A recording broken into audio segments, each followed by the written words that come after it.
Sekali peristiwa, Yesus bersabda kepada murid-muridnya, "Hati-hatilah dan berjaga-jagalah, sebab kamu tidak tahu kapan saatnya tiba." Keadaannya sama seperti seorang yang bepergian, yang meninggalkan rumahnya dan menyerahkan tanggung jawab kepada hamba-hambanya, masing-masing dengan tugasnya, dan memerintahkan penjaga pintu supaya berjaga-jaga. Karena itu berjaga-jagalah, sebab kamu tidak tahu kapan tuan rumah itu pulang, menjelang malam atau tengah malam, atau larut malam, atau pagi-pagi buta, supaya kalau ia tiba-tiba datang, jangan kamu didapatinya sedang tidur. Apa yang aku katakan kepada kamu, aku katakan kepada semua orang, berjaga-jagalah. Demikianlah sabda Tuhan. Terpujilah Kristus.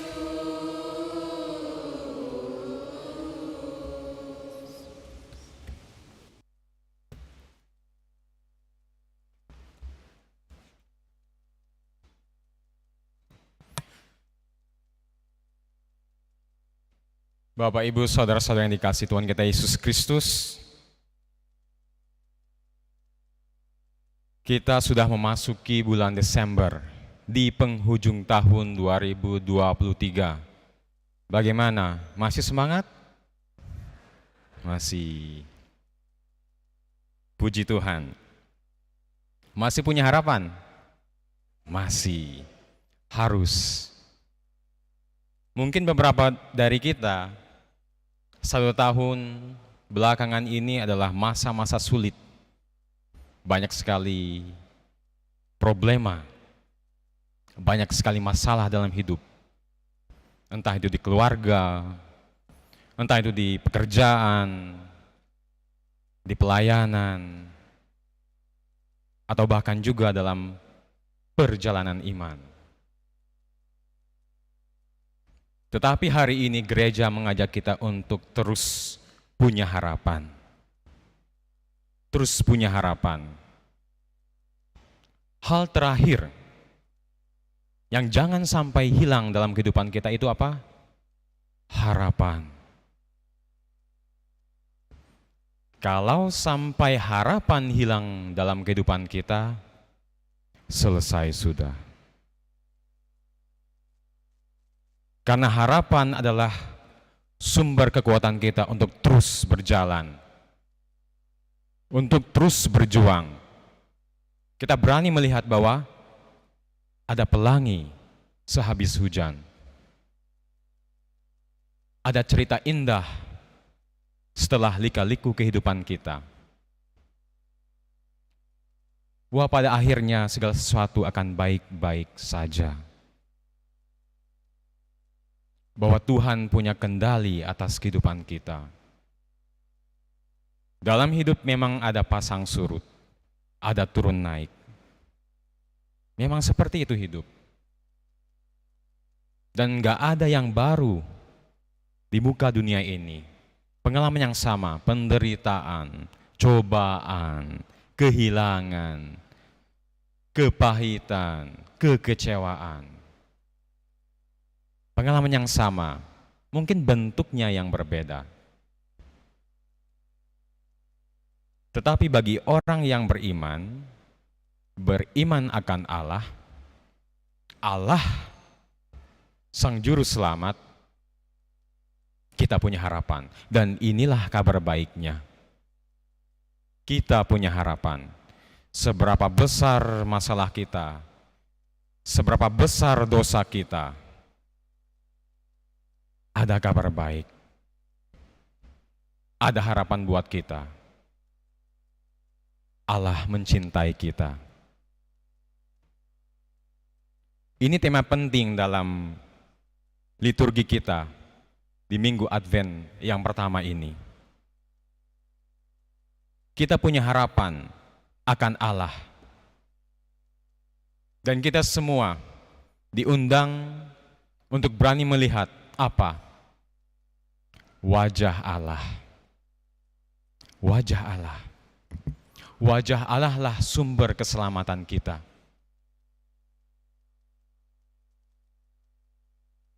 Baru saja kita mendengar di Mazmur Tanggapan, bagaimana kita meminta, ya Allah, pulihkanlah kami, buatlah wajah-Mu bersinar, maka selamatlah kami. Hanya dengan memandang wajah Allah, kita akan dipulihkan. Hanya dengan memandang wajah Allah, kita akan disembuhkan, kita diselamatkan. Tapi dalam sejarah iman kita,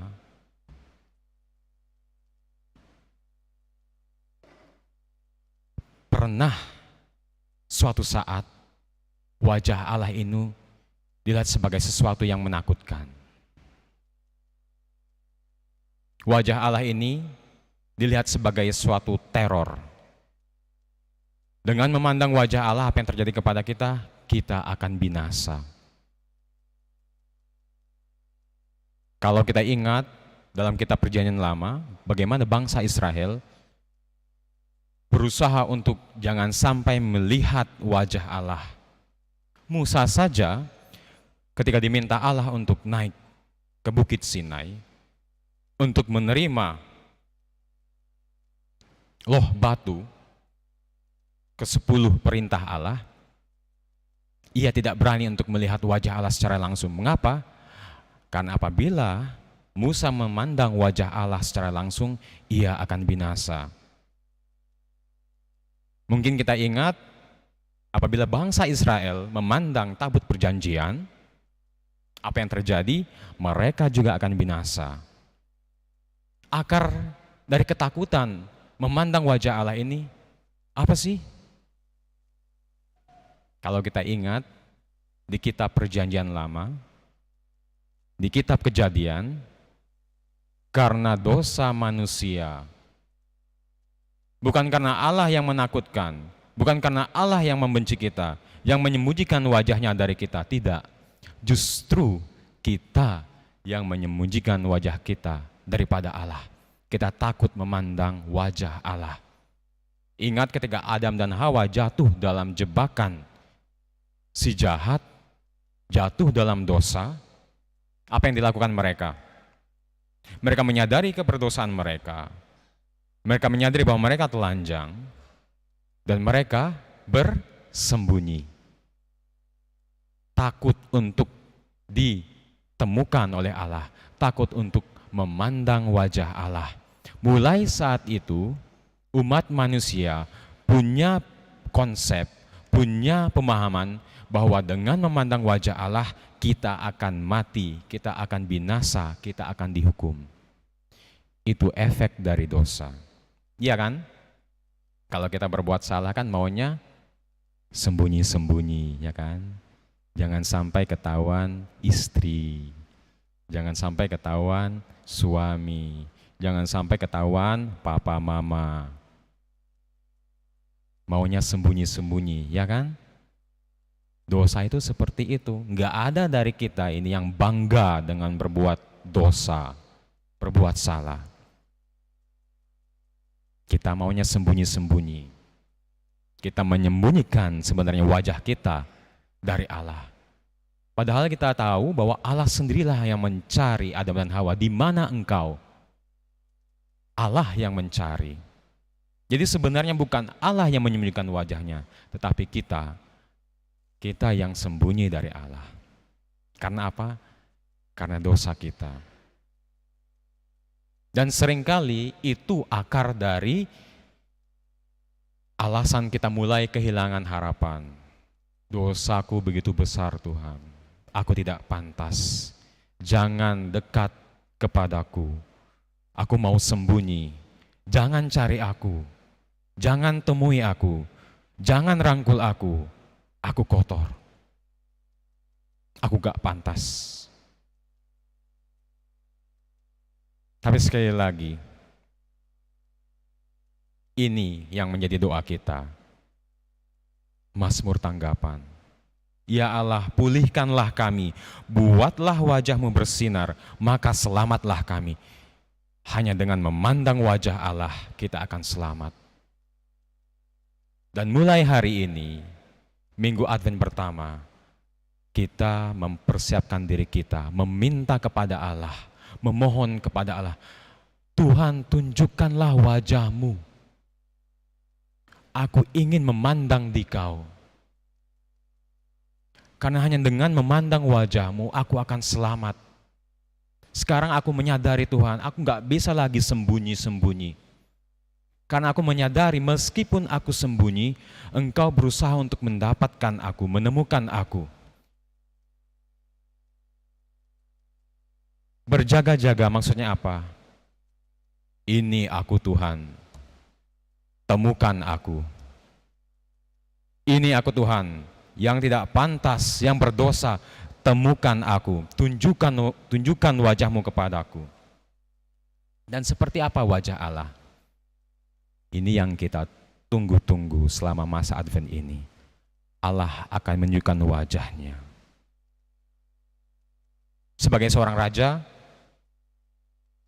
seorang yang kaya, seorang yang rupawan, pejabat,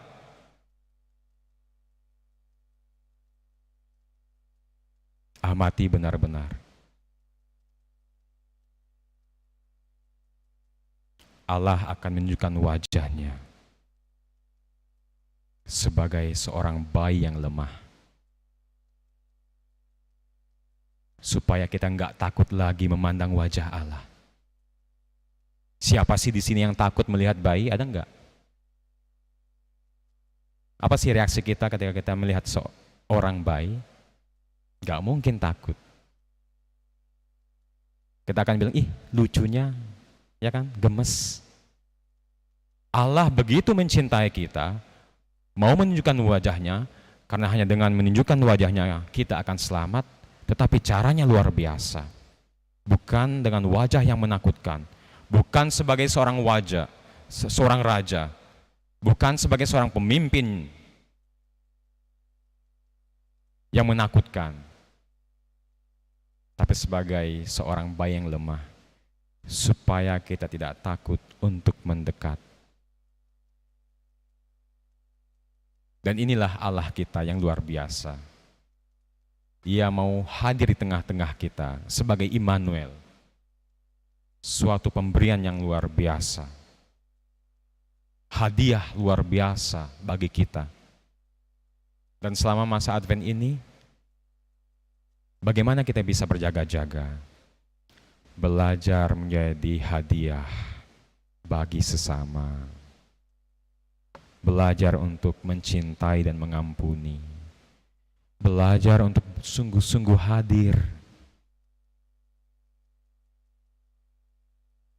Hadir kepada istri, hadir kepada suami, hadir kepada anak-anak, hadir kepada orang tua. Maksudnya apa? Dengerin, amati, kasihi. Jangan sampai tubuhnya di sini tapi pikirannya di sana. Ya, jangan sampai ketika mendengarkan homilinya Romo, tubuhnya di sini tapi pikirannya di sana. Seorang yang sungguh-sungguh mencintai itu adalah seorang yang sungguh-sungguh hadir. Dan Tuhan kita Yesus Kristus yang sungguh-sungguh mencintai kita, Ia sungguh-sungguh hadir. Belajar untuk menjadi hadiah bagi sesama.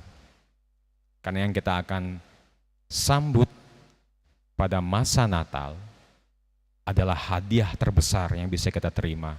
Allah itu sendiri yang akan menunjukkan wajah-Nya. Dan kita selama masa Advent ini, mari kita berjaga-jaga. Belajar untuk menjadi hadiah bagi sesama. Sungguh-sungguh hadir. Berani memaafkan, berani mencintai, dan berani mendoakan orang-orang yang menyakiti kita. Di penghujung tahun ini, mari kita belajar untuk menjadi hadiah bagi sesama. Mari kita belajar untuk menunjukkan wajah kasih, supaya wajah kita juga bisa menghadirkan Allah. Dan setiap orang yang memandang kita akan berkata, "Sungguh, aku sudah melihat Allah. Sungguh, aku sudah diselamatkan." Mari kita berjaga-jaga dengan sungguh-sungguh hadir, menjadi hadiah, dan berani mencintai.